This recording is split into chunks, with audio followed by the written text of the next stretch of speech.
Öncelikle meclis komisyonunun çalışmalarını sormak isterim size. Raporlar sunuluyor, henüz teslim etmeyen partiler var. Ancak bu konuda tartışmalar da devam ediyor.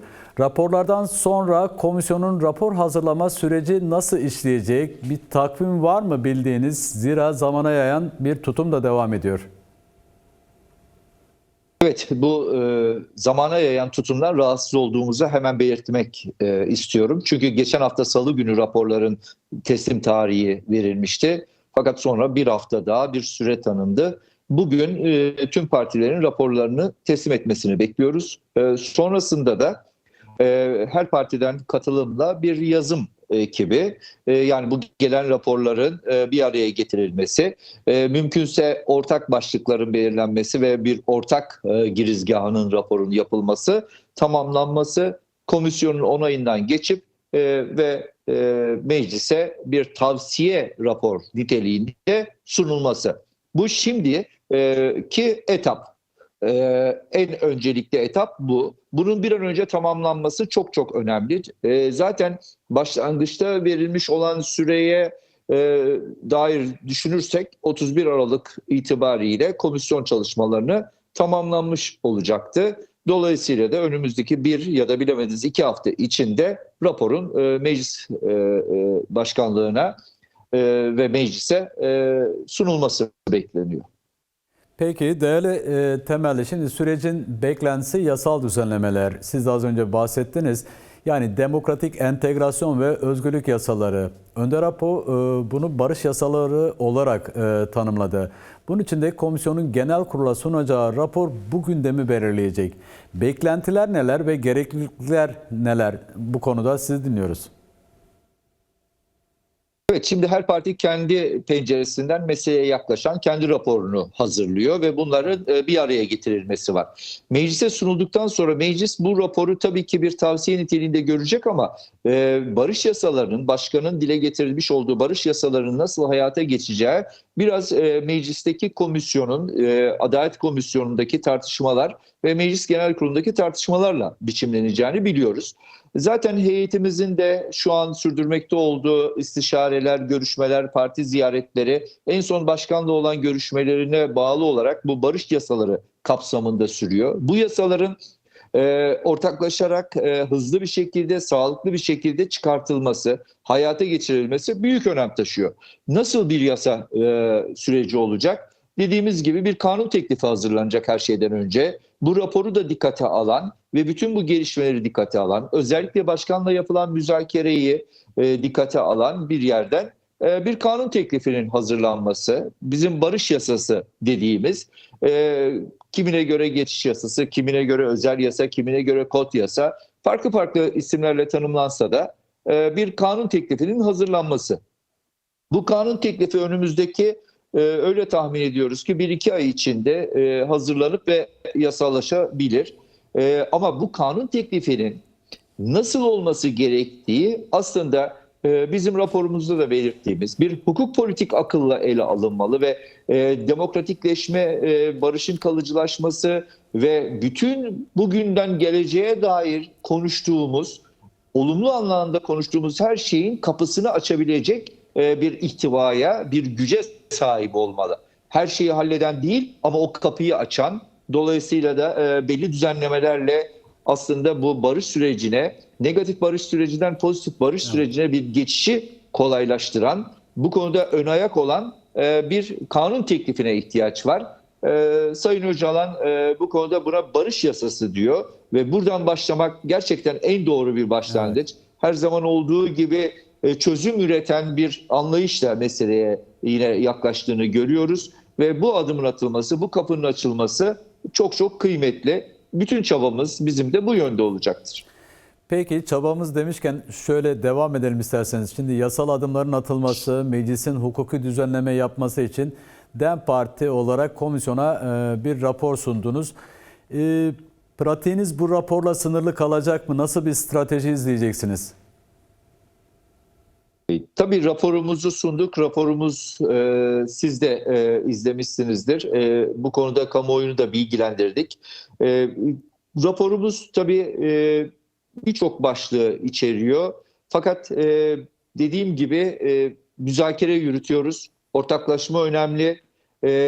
Önemli olan bu süreçte atılacak adımın sağlıklı olması, geleceğe dair umutları koruması. Bir başlangıç adımı, barış yasası olarak bir başlangıç adımı olduğunun farkındalığıyla istişarelerimiz, görüşmelerimiz her düzlemde devam ediyor. Bu önemli. Bütün partilerin ortaklaşması büyük önem taşıyor. Muhalefetiyle, iktidarıyla gerçekten şu anda çok önemli bir sorunun çözümü için, Kürt meselesinin demokratik çözümü için bir araya gelmiş bulunuyoruz. Bu konuda atılacak adım Türkiye'nin demokratikleşmesine, barışın kalıcılaşmasına ön ayak olacaktır. Bu farkındalıkla hareket etmeliyiz. Kürtlerle beraber ortak vatanda bir demokratik cumhuriyetin inşasına dair çıkılmış bir yolculuktan bahsediyoruz. Yolculuğun henüz başındayız belki ama çok önemli bir adımla başladı bu yolculuk. 27 Şubat deklarasyonuyla başladı bildiğiniz gibi. Bunda ısrarcı olmak önemli. Siyasette tabii çeşitli dalgalanmalar oluyor. Zaman zaman gelgitler yaşanıyor. Zaman zaman farklı farklı etkilerden dolayı maalesef süreç bugünlerde çok kullanılan deyimle enfekte ediliyor. Süreci sabote etmek isteyen insanlar var, siyasetler var, kurumlar var. Evet. Bunların da farkındayız. İşte bütün bu hassas yürüyüşte bunları dikkate alan ve raporumuzu da tabii ki esas alan bir yerden görüşmelerimiz sürecektir, istişarelerimiz sürecektir. Şimdi heyetimiz bir tur atıyor. Tabii ki parti olarak da eş başkanlarımızın da yoğun bir programı olacaktır önümüzdeki dönemde. Kamuoyu, toplumun bu konuda beklentileri var. Kamuoyu ve toplumun bu beklentilerini karşılayacak şekilde de çalışmalarımız olacak. Bu konuda eğer vaktim varsa özellikle bir iki meseleye de değinmek isterim. Buyurun. Özellikle biliyorsunuz şu anda 11. yargı paketi geliyor. Bu 11. yargı paketi yine maalesef büyük eksikliklerle geliyor, eşitsizliklerle geliyor, ayrımcılığı içinde barındırarak geliyor. Dolayısıyla bu 11. yargı paketine dair önemli bir şerhimiz de var. Ama tabii bu 11. yargı paketinden öte 12. yargı paketinin ve infaz kanunundaki düzenlemelerin de bir an önce hayata geçmesi adına da çabalarımız, çalışmalarımız var. Hem 12. yargı paketi 11. yargı paketinin eksikliklerini bir an önce gidermelidir. Geç kalmaksızın hazırlanmalıdır. Hem de infaz kanunundaki yaşanan mevcut eşitsizliklerin, adaletsizliklerin, ayrımcılıkların ortadan kaldırılmasına dair bir düzenleme ihtiyacı var. Bununla ilgili bir kanun teklifinin de bir an önce hayata geçmesi gerekiyor. Evet. Milliyetçi Hareket Partisi'nin bu konuda çalışmalarının olduğunu biliyoruz. Bizim çalışmalarımız var. Özellikle terörle mücadele kanunu başta olmak üzere Türk Ceza Kanunu'nda çatışma döneminde ikili devlet anlayışıyla norm devlet dışı bir hukuk hattının oluştuğunu artık hepimiz biliyoruz.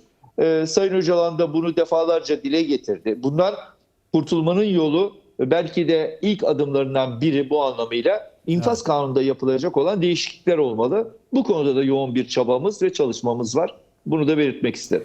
Peki son olarak değerli Temelli, biraz önce belirttiniz, heyetimiz de ziyaretlerde bulunuyor dediniz, siyasi parti ziyaretlerinde. DEM Parti İmralı heyeti AKP görüşmesi 20 Aralık bu hafta sonu Cumartesi günü saat 14'te mecliste yapılacağı duyuruldu.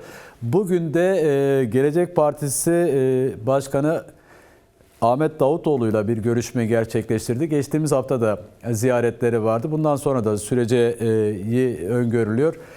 Bu görüşmelerin içinde bulunduğumuz süreç bağlamında, yani Meclis Komisyonu'nun hazırlayacağı ortak rapor, meclise sunacağı rapor ve meclisin bu konularda yapacağı çalışmalar açısından taşıdığı önemi biraz değerlendirmenizi isteyeceğim kısaca.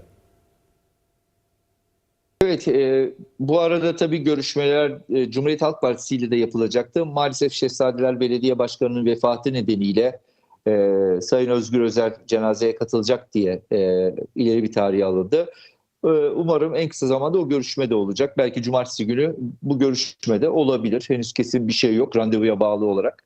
Tabii heyetimiz artık bir raporların tamamlanma aşamasına geldi. Artık deyim yerindeyse top mecliste. Dolayısıyla meclisin çalışmalarında partilerin bu konudaki yaklaşımları anlamında bir müzakere yürütüyor. En son İmralı'da Sayın Öcalan'la yapılan görüşme çerçevesinde bu görüşmelerle özellikle partilerin meclisteki kanun teklifi ve kanunlaşma aşamasındaki katkıları açısından ve burada bir ortak uzlaşının, ortaklaşmanın sağlanabilmesi açısından barış yasalarının nasıl olması gerektiği ve nasıl bir etki alanına sahip olması gerektiği üzerinden bir tur gerçekleştiriyorlar.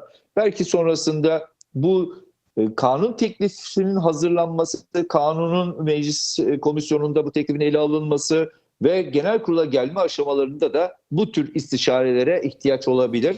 Evet. Yoğun bir hani tırnak içinde diplomasi trafiği olacaktır önümüzdeki dönemde.